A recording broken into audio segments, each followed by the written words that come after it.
저는 오늘 마가복음 6장 1절부터 6절 말씀에 힘입어 편견을 버리라 라는 제목으로 여러분과 은혜 말씀을, 하나님께서 주신 귀한 말씀을 나누고자 합니다. 미국에 있는 UCLA 대학의 의과대학 교수님께서 이제 머지않아 의학 공부를 마치고 바로 현재 나가서 환자들을 진찰하고 그리고 치료하게 될 학생들을 놓고 가르치고 있었습니다. 가르치는 중에 한 사례를 들어 학생들에게 질문을 하였습니다. 아버지는 매독균에 걸려있고 어머니는 폐결핵 환자입니다. 여기서 아이 넷이 태어났는데 첫째 아이는 매독균으로 인해서 장님이 되었고, 둘째 아이는 이미 병들어 죽었고, 셋째 아이 역시 이 부모들의 병 때문에 귀머거리가 되었고, 넷째 아이는 결핵 환자가 되었다. 이런 때에 어머니가 또 임신을 했다. 이러한 경우에 그대들이라면 어떻게 할 것인가? 이 UCLA 의과대학 교수님께서 바로 코앞에 병원에 들어가 의사의 진료를 할 학생들한테 이렇게 질문을 했습니다. 학생들은 입을 모아 대답합니다. 유산시켜야 합니다. 아버지가 매독 환자요, 어머니가 폐결핵 환자이며 이미 낳은 아이 넷도 다 그 모양이 되었는데 이러한 악조건에서 아이를 또 낳으면 어떻게 되겠습니까? 당연히 유산시켜야 됩니다. 이 모든 학생들이 입을 모아서 유산시켜야 된다고 강조를 했어요. 그러자 교수님은 점잖게, 아주 점잖하게 조용히 대답했습니다. 그대들은 지금 베토벤을 죽였다. 누구냐? 우리가 아는 악성 베토벤은 바로 그런 환경에서 태어났습니다. 1770년도에 이 베토벤이 이 부모, 형제들의 악조건 속에서 태어난 것입니다.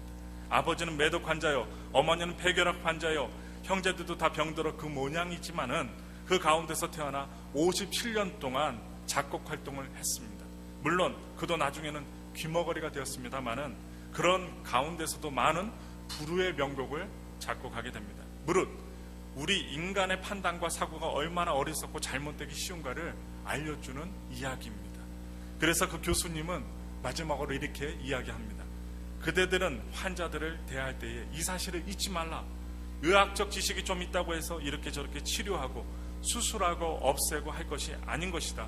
모름지기 하나님의 역사가 어떻게 이루어지고 있는가를 생각하고 겸손하게 신중하게 의학에 몰두하라. 우리의 사고, 생각이라는 것은 보고 듣고 경험하는 데서 비롯되는데 이것이 내부에서 하나의 틀을 만들어냅니다. 다시 새로운 사건에 부딪힐 때 먼저 경험했던 지식이 앞서가서 작용하게 되어서 굴절작용, 빛이 곧바로 가는 게 아니라 굴절됩니다. 굴절작용을 함으로 우리에게는 편견이 생기게 됩니다. 이 선입관과 편견 때문에 우리가 새로운 진리를 받아들이지 못하게 되는 경우가 너무나도 많습니다. 그래서 이런 경우가 있습니다. 생각을 바꾸면 세상이 바뀐다. 우리의 생각을 바꾸면 세상이 바뀝니다. 다 같이 한번 따라해 볼까요? 생각을 바꾸면 세상이 바뀐다. 예, 우리의 남편의 생각을 바꾸면요, 가정이 바뀝니다. 엄마가 생각을 바꾸면요, 아이가 달라집니다. 그래서 여러분, 이 말은 우리가 가지고 있는 편견과 선입견을 깨면 세상을 다른 눈으로 볼 수 있다는 것입니다. 태아는 어머니의 뱃속에서 참으로 행복합니다. 너무 춥지도 않고 뜨겁지도 않고 알맞은 온도와 그 온도 속에서 요람처럼 있기 때문에 좋은 알맞은 습도와 그리고 먹을 것을 걱정하지 않아도 그냥 생활하면 됩니다. 가만히 있어도 탯줄을 통해서 영양분이 공급되기 때문에 그냥 먹지 않아도 잘 지내요. 태아는 그곳에서 오래오래 살기를 원합니다. 그러나 10달이 채워지고 그러면 밖으로 나가야만 합니다. 죽을 각오를 하고 어둠의 터널을 지나서 태아는 거의 혼절하다시피 정신없이 세상 밖으로 나왔어요. 나오면 어떻게 해요? 의사들이 엉덩이 때리잖아요. 저도 봤어요. 나온 것도 힘들어 죽겠는데 양수에서 나서 얼굴이 쭈글쭈글하고 피부가 쭈글쭈글한데 정신없어 죽겠는데 의사가 막 엉덩이를 때리니까 정신이 바짝 듭니다. 그런데 이번에는 또다시 유일한 공급이었던 탯줄마저 끊어버립니다. 태아는 이제 죽었다고 생각합니다. 그 순간 이게 웬일일까요? 죽은 줄만 알았던 그에게 새로운 세계가 열렸습니다. 빛이 활짝 열리고 눈을 뜨게 되고 이제 어떻게 해요? 새로운 삶을 살게 됩니다. 우리는 이제까지 내가 구축한 그 세상이 최고인 것으로 생각하며 어둠에 갇힌 생활을 하고 있는지 생각해 보아야만 합니다.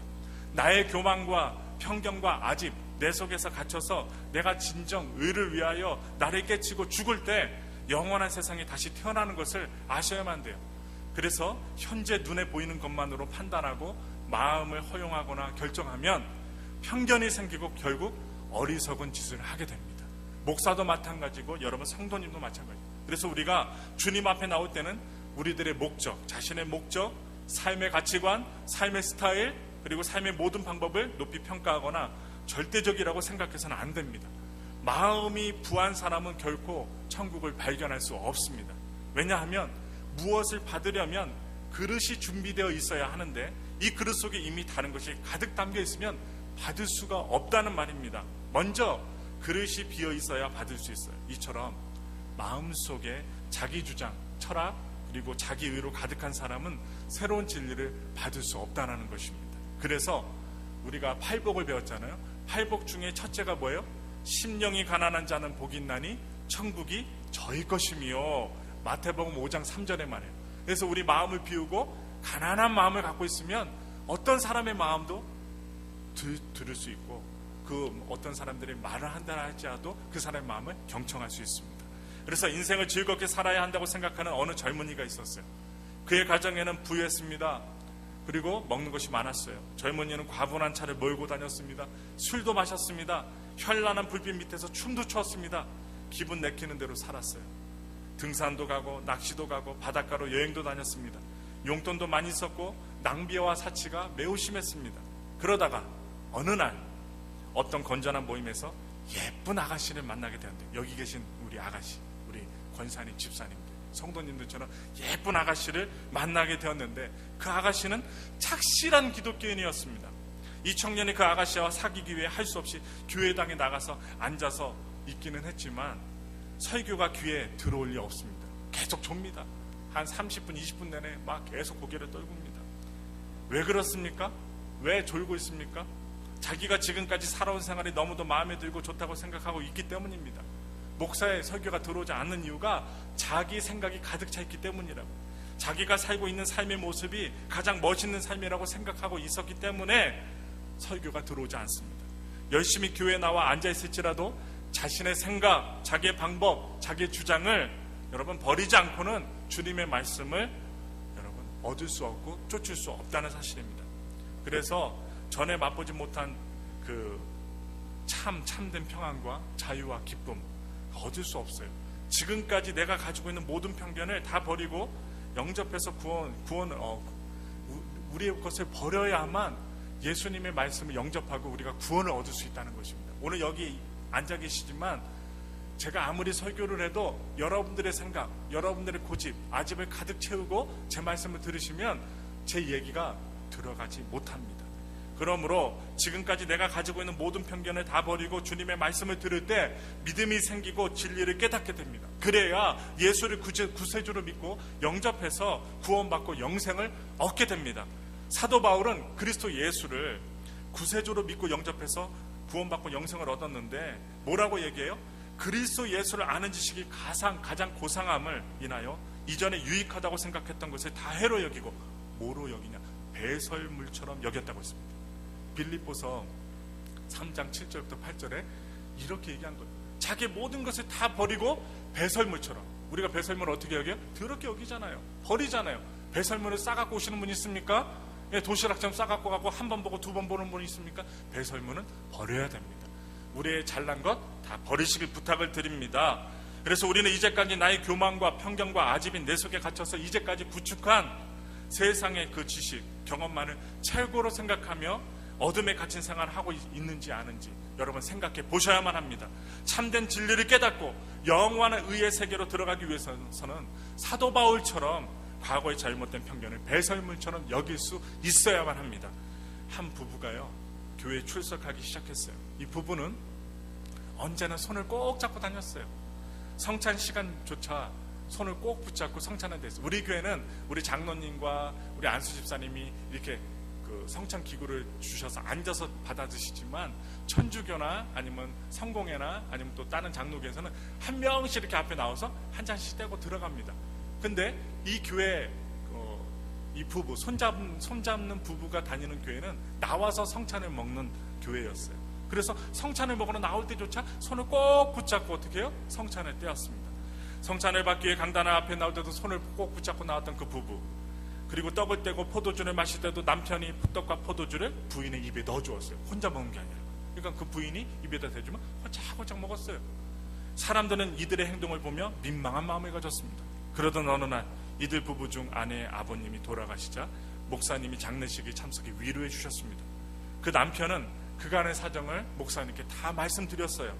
놀랍게도 이 부부는 둘 다 시력에 문제가 있었습니다. 특히 아내의 눈은 거의 보이지 않는 수준이었습니다. 그들이 성찬 예식에서조차 손을 잡을 수밖에 없었던 분명한 이유가 있었던 것입니다. 나치의 편견은요, 600만의 유대인을 사지로 몰아넣고 죽음에 빠뜨리게 만들었어요. 이렇게 크진 않더라도 우리 이웃의 가슴을 답답하게 하는 수많은 편견이 우리의 삶 속에서 목격이 됩니다. 크든 작든 주관적으로 이웃을 판단하는 편견은 매우 잔인한 것이 될 수 있다는 것입니다. 옛날 어느 마을에 장님들만 살고 있었어요. 장님들만 살고 있는 곳에 하루는 길을 걸으면서 이 마을 6사람들이 코끼리를 타고 오는 한 사람을 발견합니다. 이 6사람은 코끼리에 대해 듣기는 들었으나 한 번도 가까이서 보지 못했기 때문에 코끼리를 타고 있던 사람에게 이 거대한 동물을 만져보게 해달라고 부탁했습니다. 코끼리 만져보게 해주십시오. 만져보게 해주십시오. 장님 6명이. 그들은 마을에 돌아가서 어떻게 생긴 동물인지 마을 사람들에게 이야기해주고 싶었습니다. 코끼리를 탄 사람은 이를 허락하고 6사람들이 각각 다른 부분을 코끼리를 마음껏 만지도록 허용했어요. 모든 장님들은 그들이 어떻게 코끼리가 생겼는지 분명히 알기까지 코끼리 이리 만져보기도 하고 저리 만져보기도 하고 얼굴을 대보기도 하고 혀도 대보고 다리도 한번 차보고 하면서 어떻게 해요? 코끼리를 두들겨보기도 했습니다. 그들은 큰 기대를 가지고 마을 사람들에게 자기들의 경험을 보고하기 위해 마을로 손을 붙들고 지팡이를 들고 뛰어갔습니다. 코끼리의 옆구리를 만진 첫 번째 사람이 이야기합니다. 코끼리랑 광대하고 두꺼운 벽같이 생겼습니다. 코끼리는 두꺼운 벽같이 성벽같이 생겼습니다. 그랬더니 말도 안 돼. 코끼리 이빨을 만지고 온 둘째 사람이 말했습니다. 코끼리는 짧고 둥글고 매끄럽지만 날카로워요. 나는 코끼리를 벽보다는 창에 비교하겠습니다. 그랬더니 코끼리 귀를 만지고 온 세 번째 사람이 이의를 제기합니다. 그것은 벽이나 창하고는 전혀 같지 않습니다. 차라리 두꺼운 털 양탕자 같은 것으로 만든 거대한 이파리 같습니다. 그것은 손만 대면 움직입니다. 나는 찬성 못합니다. 하고 또 코끼리의 코를 만지고 온 네 번째 사람이 이의를 제기합니다. 그것은 커다란 뱀처럼 생겼습니다. 그랬더니 다섯 번째 사람이 맞지 않다고 큰 소리를 쳤어요. 그는 코끼리의 다리를 만지고 온 사람입니다. 이렇게 얘기합니다. 그것은 나무처럼 둥글고 두텁게 생겼습니다. 그래서 코끼리를 타본 마지막 6번째 사람이 마지막으로 항의합니다. 여러분 중에 코끼리를 사실대로 설명한 사람 하나라도 있습니까? 없지요. 코끼리는 확실히 커다란 움직이는 산처럼 생겼습니다. 왜? 높이 올라가서 앉아봤으니까요. 오늘날 마을 사람들은 여러분 오늘날까지도 토론을 계속하며 아무도 코끼리가 어떻게 생긴 동물인지 생각해내지 못하고 있다고 합니다. 왜냐? 한 부분만 만져서 편견이 생겼기 때문입니다. 그래서 편견은 무식의 소산이며 오히려 무지가 편견보다는 진실에 가깝다는 것을 말씀을 드립니다. 또 이야기가 있어요. 페르시아에 4아들을 둔 왕이 있었습니다. 어느 날 왕은 왕을 불러놓고 한 가지 명을 내립니다. 지금부터 내 말을 들어라. 첫째는 겨울, 둘째는 봄, 셋째 아들은 그리고 여름, 넷째는 가을에 정원 뒤편에 있는 망고나무를 잘 관찰하거라. 다른 계절의 망고나무를 보아서는 절대 아니다느니라. 첫째부터 넷째는 내가 명해준 계절의 망고나무를 지켜보거라. 네 아들은 왕의 명령에 그대로 순종했습니다. 1년 후 왕은 네 아들을 불러놓고 다시 물었습니다. 자, 이제부터 너희가 본 망고나무를 내게 설명해다오. 했더니 네 아들의 대답은 각양각색이었습니다. 불에 타고 나무는 폐어갔습니다. 잎이 푸르고 싱그럽습니다. 꽃은 장미처럼 아름답습니다. 그리고 주렁주렁 열린 열매가 아주 탐스럽습니다. 이 네 아들이 입속에서 나온 그 대답들은 각기 달랐습니다. 왕은 네 아들의 손을 잡고 교훈을 합니다. 너희들의 대답은 모두 옳다. 망고나무는 계절마다 각각 다른 모습을 보입니다. 한 가지 모습만 보고 그것이 전부인 것처럼 생각해서는 아니 되느니라. 이것이 너에게 주는 왕인 나의 아버지의 교훈이나 하면서 아버지가 이야기했다는 것입니다. 성급한 결론은 편견을 낳습니다. 편견은요, 분쟁을 일으킵니다. 어느 한 면만을 보고 판단하는 것은 화합을 깨트립니다. 한 가지 잘못으로 그 사람 전체를 평가하면 안 된다는 것입니다. 예를 들면 학교 공부를 못한다고 그 사람이 모자라고 실패했다고 할 수 없다는 거예요. 결론 내릴 수 없다는 거예요. 박찬호, 박세리 선수 있잖아요. 골프 잘 치잖아요. 그 사람들은 학교 다니는데 공부는 못했지만 얼마나 성공했어요. 예, 우리 미국 사회에서 명예 전당에 올라갔어요. 그래서 여러분, 성경에 빗대어 말씀드릴게요. 노아가 홍수 후에 포도주에 취해 벌거벗고 자다가 결국 아들한테 망신당했어요. 그래서 어떻게 해요? 그 아들, 망신 준 아들을 저주했습니다. 이 일 한 가지로 우리가 노아를 뭐라고 얘기해요? 알코올 중독자로 얘기할 수 있습니까? 다윗이 부하 장군 우리아의 아내 바세바를 취했습니다. 그러면 우리는 다윗을 간음쟁이라고 평가할 수 있습니까? 그리고 아브라함은요, 자기 목숨 살기 위해서 아내를 누이라고 했어요. 여동생이라고 속였어요. 그러면 이 아브라함은 어떻게 해요? 거짓말쟁이라고 결론 내릴 수 있습니까? 또 베드로는 다구이기 전에 예수님을 3번 부인했습니다. 따라서 우리가 베드로를 비겁쟁이라고 말할 수 있습니까? 한 가지 사실만으로 그 전체를 평가하고 한쪽으로 치우치는 것이 편견입니다. 여러분, 우리 이 엘파소 지역에도 그 2단 사이비 교회가 있긴 있습니다. 대개 사이비 종교들이 성경의 어떤 한 두구 문자를 너무 고민하다가 2단이 되고 거짓 종교가 됩니다. 예를 들어 구원파가 있어요. 구원파, 박옥수 뭐 이렇게 이런 분들, 이 구원파가 있는데 로마서의 말씀인 믿음만을 강조해서 우리는 이미 구원 얻었으니 회개할 필요 없다 얘기합니다. 그리고 안식일교가 있어요. 제7 안식일교. 특히 한국의 시골에 많습니다. 이 안식일교는 구약의 율법 중에 하나인 토요일 안식만을 주장합니다. 그래서 이렇게 주일날 예배 안 드리고 어제 토요일날 예배를 드립니다. 그래서 안식일을 범하는 자는 다 거짓이라고 주장합니다. 성경 말씀 모두 진리입니다. 로마서도 구약도 진리 말씀입니다. 그런데 성경의 한 면만을 보고 그것을 주장하면 큰일 납니다. 한쪽만 치우치면 병신이 됩니다. 머리가 크면 과분수가 됩니다. 한쪽 다리만 커지면 걷기 힘듭니다. 가슴만 키워도 안 되고 지정의를 고루 갖추어야 합니다. 그래서 어떻게 해요? 영혼과 몸과 우리 지식이 골고루 갖춰야 된다고요. 어떤 물체든 단면적으로만 이루어진 것은 없습니다. 입체적입니다. 모든 사물과 물건은 입체로 형성이 되어 있고 내부와 외부로 구성되어 있습니다. 사회 현상도 마찬가지며 인간도 예외는 아닙니다.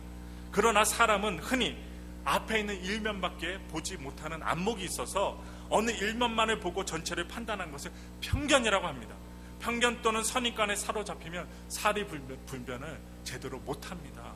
그래서 모든 일을 성공적으로 마무리할 수가 없기 때문에 편견은 마음에 드는 것만 보고 있는 그대로 보지 못하므로 편견은 발전의 가장 큰 장애물입니다. 그래서 여러분들이 우리 교회를 볼 때, 성도들을 서로 보실 때, 목사를 볼 때, 이 지역을 볼 때 한쪽 면만 보시지 마시고 전체를 바라보셔야 돼요.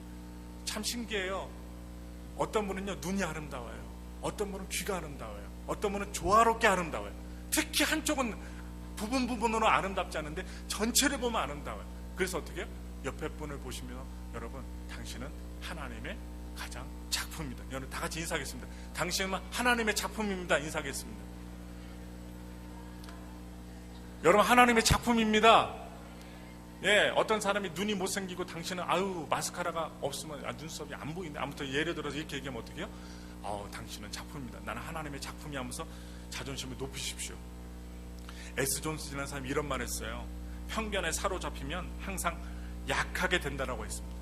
편견만큼 무서운 질병 없습니다. 자기 자신을 파멸시킬 뿐만 아니라 다른 사람을 소외시켜 사회를 혼란 상태로 몰아넣습니다. 그래서 편견은 어리석은 사람의 이성이요, 무지의 소산이며 경솔한 행위의 원천입니다. 그래서 인간은 자신의 생각과 판단에 편견이 있을 수 있다는 것을 염두에 두어야 하며 다른 사람의 조언과 비판에 귀를 기울여야 합니다. 다른 사람의 말에 귀를 기울여야 돼요. 명심보감에도 이런 말이 있어요. 한편의 말만 들으면 친한 사이가 멀어지기 쉽다. 한 사람의 말을 들으면 친한 사람과 멀어지기 쉽답니다. 그래서 편견에 치우치는 태도를 명심보감은 경계하고 있습니다. 그리고 야고보서 2장 1절에 뭐라고 얘기해요? 사람을 외모로 취하지 말라. 사람을 외모로 취하지 말라. 그래서 성경 말씀에서 보듯이 모든 사람의 겉만 보지 말고 속을 통찰하셔야 돼요. 저 사람이 됨됨이를 좀 이렇게 지켜보면서 어떻게 해요?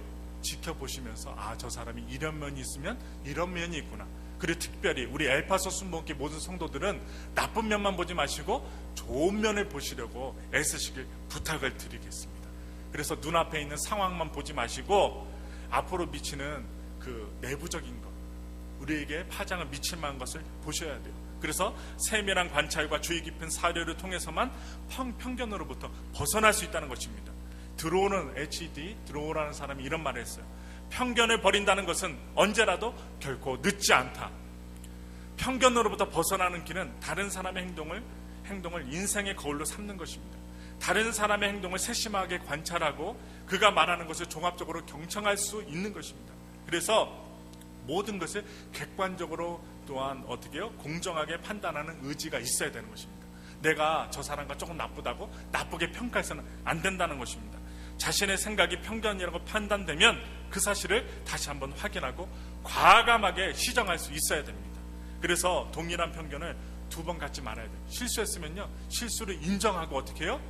다시금 바로 우리의 시각을 고치려고 애쓰셔야 돼요.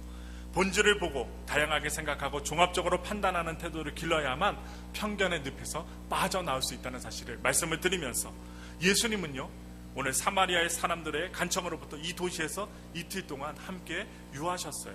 그래서 그 결과 많은 사람이 예수를 믿게 되었습니다. 그 당시 유다인의 정서로는 유대인 랍비가 괴 취급받는, 지나다니는 동네 개처럼 괴 취급받는 사마리아인 사람들과 며칠을 지낸다는 것은 있을 수 없는 파격적인 처사였습니다. 그런데 하나님의 나라는 인간의 좁은 편견을 넘어서요. 그래서 인종차별, 이기주의, 편협한 교파주의, 그리고 분파주의, 그리고 개교의주의, 심지어 민족주의 속에 숨어있는 자만에 찬 우월감과 자신의 절대화는 하나님의 길이 아닙니다.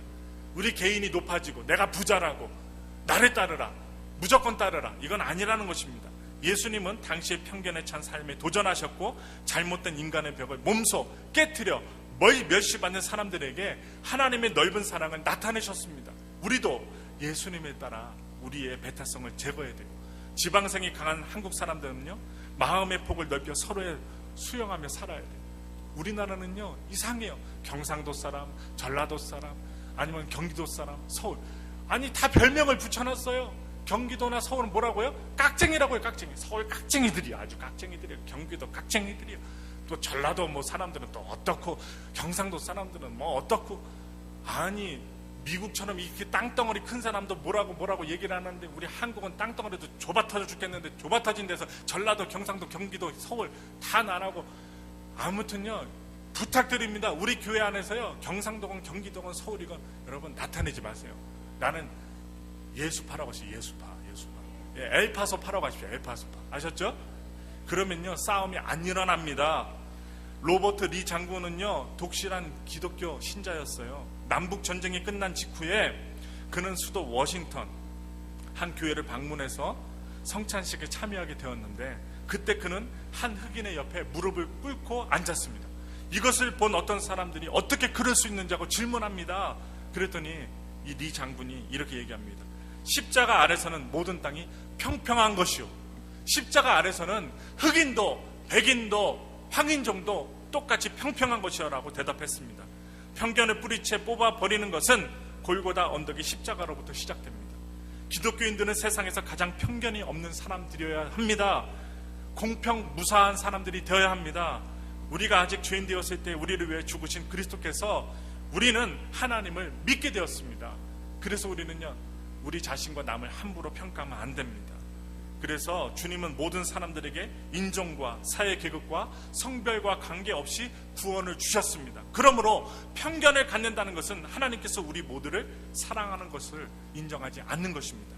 위로부터 난 지혜에 따라 살고 있지 못함을 나타내는 것입니다. 그러므로 편견이란 모든 사실을 다 알지 못한 채 다른 사람을 판단하는 것입니다.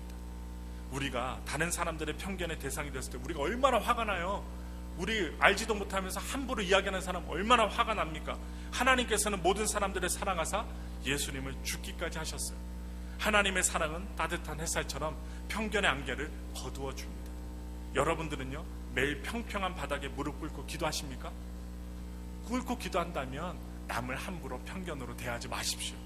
성경 요한복음 7장에는요 예수님이 물고기 2마리와 보리떡 5개로 5,000명을 먹이신 사건이 나타납니다. 오병의 기적 이후에 예수의 뒤를 따르는 사람들이 점차 많아지게 되었어요. 왜? 5,000명을 먹였으니까. 엄청난 음식을 만들어냈으니까. 그리고 사람들이 이구동성 수군거렸습니다. 그리스도께서 오실지라도 그 행하실 표적이 예수라는 분의 행한 것보다 더 많겠는가? 오병이어의 기적을 나타낸 이 예수처럼 많겠는가?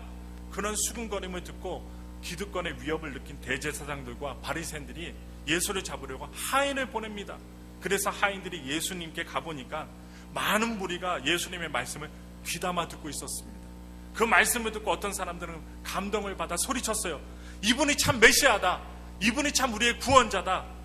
그러자 그 말에 반박하는 사람들이 별 반박거리가 없으니까, 이유가 없으니까 지역성을 부과시켜서 사람들에게 이렇게 비아냥거리면서 이야기합니다. 그리스도가 어찌 갈릴리 지역에서 나오겠는가? 요한복음 7장 41절에 말하고 있어요. 그런 장면을 보면서 하인들이 예수님을 잡지 않고 그냥 돌아왔어요.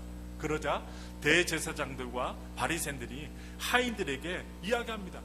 왜 예수를 잡아오지 않았느냐? 왜 예수를 잡아오지 않았느냐? 추궁했습니다. 그러자 하인들이 대답합니다. 가서 보니까 그분이 말하는 것처럼 말한 분은요, 이때까지 없었습니다. 예수님은요, 정말 메시아처럼 보였습니다. 그러자 바리새인들이 소리를 칩니다.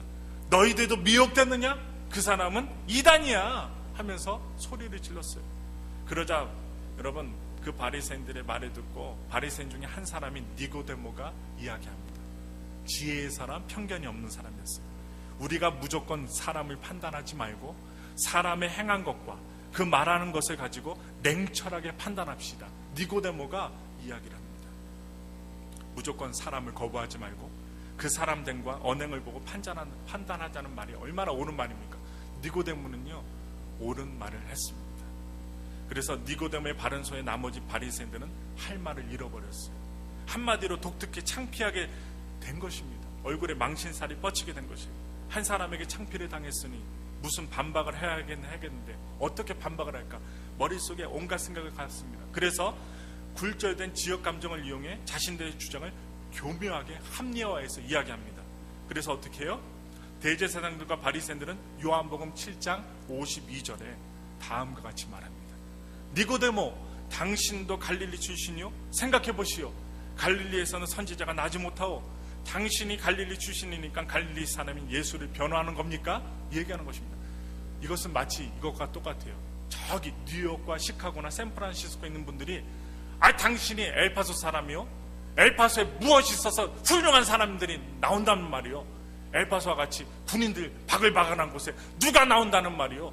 아무 물도 없고 낚시할 곳도 없고 온통 선인장과 사막하는 모래바닥에 무엇이 나온단 말이요? 우리는 안 그렇지만 저기 좋은 뉴욕과 시카고에 사는 사람들이 엘파소에서 무슨 좋은 사람들이 나온단 말이에요. 이런 말과 똑같은 말이에요.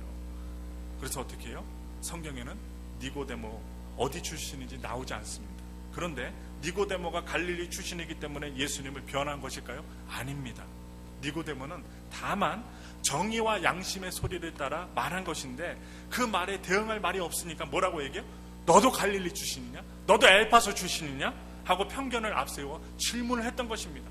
그들은 지역적 편견을 고치시킴으로 자신들의 주장이 옳다는 것을 역으로 선전하고 있었던 것입니다. 결론 내립니다. 오늘날에도 어느 지역은 어떻다 하면서 편견을 고치해서 자신의 정당성을 변호하는 모습이 종종 나타납니다. 사람들이 가장 실수하는 점이 바로 이런 태도예요. 그것을 철학적으로 말하면 일반화를 통한 자기 변호라고 합니다. 예를 들어서 여기 여자분들이 많이 계신데 남자는 다 늑대야. 우리 또 남자분들은 여자는 다 여우야. 이런 많은 뭐예요? 일반화의 전형적인 말들이에요. 다 여우도 아니고 다 늑대도 아닙니다. 예? 그래도 어떻게 해요? 여자는 다 여우야. 남자는 다 늑대야. 이런 말 하지 말라는 거예요. 20세에 여러분 한 처녀가요. 여긴 안 계신데 20세의 한 처녀가 얼마나 남자에게 상처를 받았는지 어떻게 해요? 뭐라고 얘기하냐? 모든 남자는 다 늑대야. 하고 어떻게 해요? 데이트 안 해. 그런 말할 권리가 있을까요? 인생 20대에 얼마나 많은 남자를 만나보았다고 그런 말을 서슴없이 해야 할까요? 여러분, 이런 일반화의 편견은 동조하지 말아야 됩니다. 그것은 바로 자신의 양심을 혼란스럽게 만들고 진실을 바로 보지 못하게 만들기 때문에 그런 의도로 바리새인들이 오늘 뭐라고 얘기해요?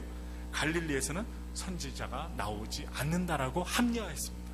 그런데요, 성경을 잘 보니까 이스라엘 역사를 보면 실질적으로 갈릴리 지역에서 선지자가 많이 나왔습니다. 한번 따져볼까요? 요나, 나훔, 호세아, 엘리야, 그리고 엘리사, 아모스 등 이스라엘 역사상 유명한 선지자들이 어디에서 많이 나왔냐? 갈릴리에서 많이 나왔다는 것입니다. 그러므로 갈릴리에서 선지자가 나오지 않는다는 말이 얼마나 근거 없는 편견입니까? 여러분, 오늘 선포하기 원합니다. 엘파소에도, 다 같이 따라해주세요. 엘파소에도 훌륭한 인물들이 많이 나올 줄 믿습니다. 지금 걸그룹 가운데도 엘파소 출신 걸그룹이 있다니까요. 예, 맨날 LA에서만 걸그룹이 나가는 줄 알죠? 엘파소에서 몇십 년 동안 있었던 우리 아이가요, 지금 한국의 걸그룹으로 지금 세워져 갖고, 이름은 제가 정확히 모르겠는데 아무튼 머리 깎으러 갔다가 들었어요. 어떻게 해요? 엘파소에도 아무튼 걸그룹이 나왔어요. 그럼 어떻게 해요? 엘파소에도 유명한 주지사나 시의원이나 어떻게 될까요? 대통령도 나오길 예수님의 이름으로 축원합니다. 그래서 여러분, 우리 모두가 해야 되겠습니다. 우리의 작은 눈으로 보는 편견으로 성도를 바라보지 말고, 세상 사람들 바라보지 말고, 또한 뉴스만 보고 그게 정답인 줄 알고 어떻게 해요? 아유, 이런 못된 놈이네, 이렇게 얘기하지 말고 전후 사정을 다 보고 판단하시길 예수님의 이름으로 축원합니다. 누가 좀 잘못했어요, 방구 꼈어요, 방구 꼈다가 똥 쌌다고 얘기하지 마시길 부탁드립니다. 우리나라 사람들은요, 옆에서 방구를 껴갖고 냄새가 심하면요, 똥 쌌다고 해요. 똥 쌌다고. 절대로 그러면 안 돼요. 이분이 속이 더부룩했구나, 예, 소화장애가 있는 분이구나, 속으로 생각하고 어떻게 해요? 자리를 슬쩍 피하십시오. 냄새를 피하면 되지, 나가고 아유 똥을 쌌네, 설사를 쌌네, 아유 그냥 똥 뿌린다 가지고 그냥 뿌리네 하면서 어떻게 해요? 사람을 매장하지 말기를 부탁을 드립니다. 그러면 어떻게 될까요? 우리 교회는요, 행복한 교회 될 거예요. 아무리 못생긴 분이 올지라도 어떻게 해요? 아름답다고 하니 이분이 와서 행복해 할 거예요. 눈이 작은 분이 왔어요. 어떻게 해요? 당신은 눈이 세밀하게 생겼으니 작은 것을 잘 볼 수 있으니 얼마나 좋겠어요. 나는 눈이 커갖고 작은 것도 못 보는데. 여러분, 이렇게 얘기하시길 부탁을 드려요. 그래서 열린 마음으로 큰 인물이 되기 위해서 일반에 의한 편견에 사로잡히지 말고 열린 마음으로 모든 사물을 볼 수 있는 성숙한 자세를 가진 엘파소 순복음교회 성도들이 되시길 바라면서, 성도 여러분 모두가 자기 편견과 선입견을 버리고 열린 마음 성숙한 자세로 진리 가운데 들어가시길 예수님의 이름으로 축원합니다.